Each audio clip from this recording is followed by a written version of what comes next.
बच्चों, हम आगे प्रश्न नंबर 7 देखेंगे। एकार्थक प्रतीत होने वाले शब्दों से आप क्या समझते हैं? एकार्थक प्रतीत होने वाले शब्दों से आप क्या समझते हैं? देखिए, एकार्थक का मतलब हुआ जैसे लगता है कि एक ही अर्थ दे रहे हैं। शब्द कुछ ऐसे होते हैं जैसे लगता है कि वो एक ही अर्थ, एक ही भाव दे रहे हैं, लेकिन कुछ उसमें जो है अंतर होता है। अब जैसे इसका उत्तर देखिए, हिंदी में कुछ ऐसे शब्दों का भी प्रयोग होता है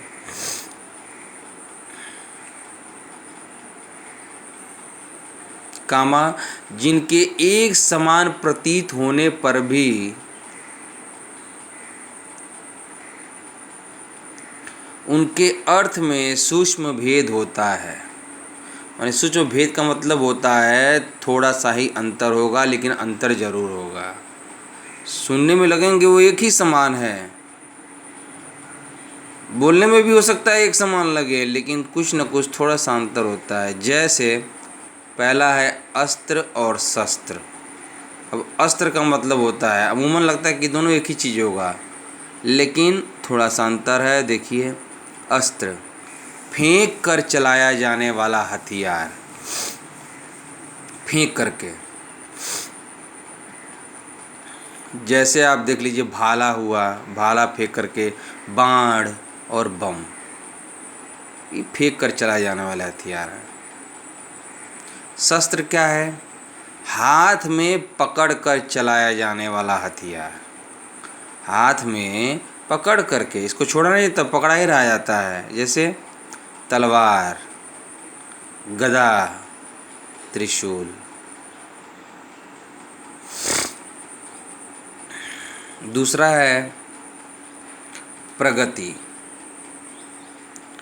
ये होता है कार्य संबंधित तरक्की। हाँ, इन्होंने बढ़िया कार्य किया है तो उसको बोलते हैं इनकी प्रगति अच्छी है। ठीक है, इनका कार्य के हिसाब से बोलते हैं। जैसे आपने स्कूल में अच्छे ढंग से तैयारी की, तो आपकी प्रगति बहुत ही अच्छी मानी जाएगी कि हाँ, ये मैथ समझ रही हैं या समझ रहा है, ये इसको अंग्रेजी भी आ रहा है, तो ये प्रगति अच्छी मानी जाएगी। ये कार्य संबंधित तरक्की होती है। हाँ, उन्नति जो है ना, वो व्यक्ति संबंधी तरक्की होती है। इन्होंने कक्षा 1 से कक्षा 2 में प्रवेश किया तो वो व्यक्ति की उन्नति हो गई। कुछ लोग फेल भी कर सकते हैं। तो उन्नति जो है ना, ये क्या है कि फेल और पास दोनों हो सकता है। दोनों कैसे?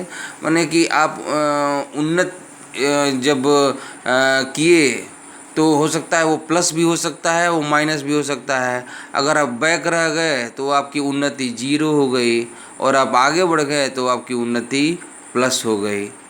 तो ये होता है उन्नति। व्यक्ति संबंधित तरक्की होती है। हर व्यक्ति की अपनी उन्नति होती है। अगर किसी पोस्ट पे है, किसी पद पे है, तो हो सकता है उसका प्रमोशन कर दिया, ये उन्नति हो गई। लेकिन उनके कार्य, उनके जो है सही नहीं है, उनके कार्य की प्रगति अगर सही नहीं है तो उस व्यक्ति की डिमोशन कर दिया जाता है, एक पद नीचे किया जाता है। तो वो उसको क्या कहा जाएगा? वो भी उन्नति में ही आएगा, लेकिन वो नीचे की तरफ, वो निगेटिव उन्नति मानी जाएगी, नकारात्मक उन्नति मानी जाएगी। अनुग्रह देखिए क्या होता है? ईश्वरीय कृपा। ईश्वर की जब कृपा होती है तो लोग कहते हैं अनुग्रह हुआ। अनुकंपा, सहानुभूतिवश की गई कृपा। माने जब व्यक्ति देखता है कि दूसरे व्यक्ति की स्थिति ऐसी नहीं है तो मदद कर देता है, तो वही होता है कि कहा गया कि सहानुभूतिवश उसने कृपा की है उसकी स्थिति को देख करके। अनिवार्य, जिसके बिना काम न चल सके। अब जैसे समझिए कि आपके लिए स्कूल ड्रेस अनिवार्य है। बिना स्कूल ड्रेस के आपको स्कूल में परमिशन नहीं मिलेगा। अब आवश्यक, जिसका होना ज़रूरी है। अब जैसे मान लीजिए मैथ पढ़ना है तो मैथ की कॉपी होनी चाहिए। वैसे तो आप हो सकता है कि आवश्यक में क्या कर देंगे, कोई दूसरे कॉपी में तत्काल में नोट कर लिया।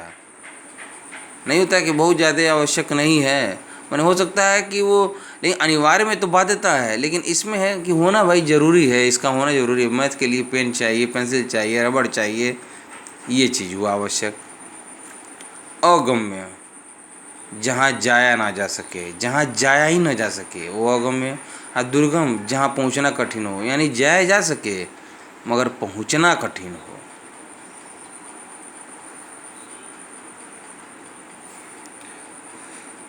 छठवां है आलोचना। आलोचना होता है किसी के गुण और दोष को बताना, इसमें क्या गुण है, इसके दोष क्या क्या हैं, वो दोनों बताना। निंदा, केवल बुराई करना, गुण नहीं खाली बुराई करना, ये निंदा हो गई। अनुमति क्या होती है? अनुमति माने एक तरह से आप अंग्रेजी में कहते हैं परमिशन लेना, इजाज़त लेना, अनुज्ञा लेना।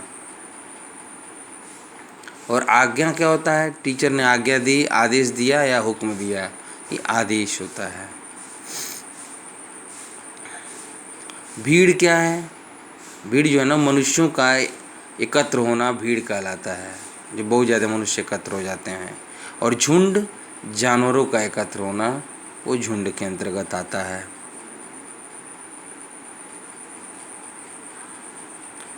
अमूल्य क्या है? अमूल्य, जिसका कोई मूल्य ही न हो, जिसका कोई मूल्य नहीं। अगर कहा जाए, मान लीजिए कि एक माँ से कहा जाए कि तुम अपने बच्चे को हमें दे दो किसी भी कीमत पर, तो क्या माँ देगी? नहीं, क्योंकि वो बच्चा जो है अमूल्य है, उसके लिए कोई भी कीमत दे करके कोई माँ से बेटे को नहीं खरीद सकता। बहुमूल्य, जिसका मूल्य तो हो बहुत अधिक हो, बहुमूल्य यानी कि जिसका मूल्य बहुत अधिक हो। 10वां है और अंतिम है ज्ञान। ज्ञान होता है किसी विषय के बारे में विशेष जानकारी। किसी विषय के बारे में आपको विशेष जानकारी है तो माने उस विषय में आपको ज्ञान है। और विवेक क्या होता है? विवेक मानसिक है, समझ लीजिए, जैसे उचित अनुचित निर्णय, उचित अनुचित का निर्णय लेने की शक्ति होता है कि एक तरह से मानसिक में आता है, क्या आपने उचित निर्णय लिया, क्या अनुचित निर्णय लिया, ये विवेक के अंतर्गत है। इस तरह से यह चैप्टर भी ख़त्म हुआ। उम्मीद है और पूरी आशा भी है कि साथ साथ आप लोग भी तैयार कर रहे होंगे। धन्यवाद।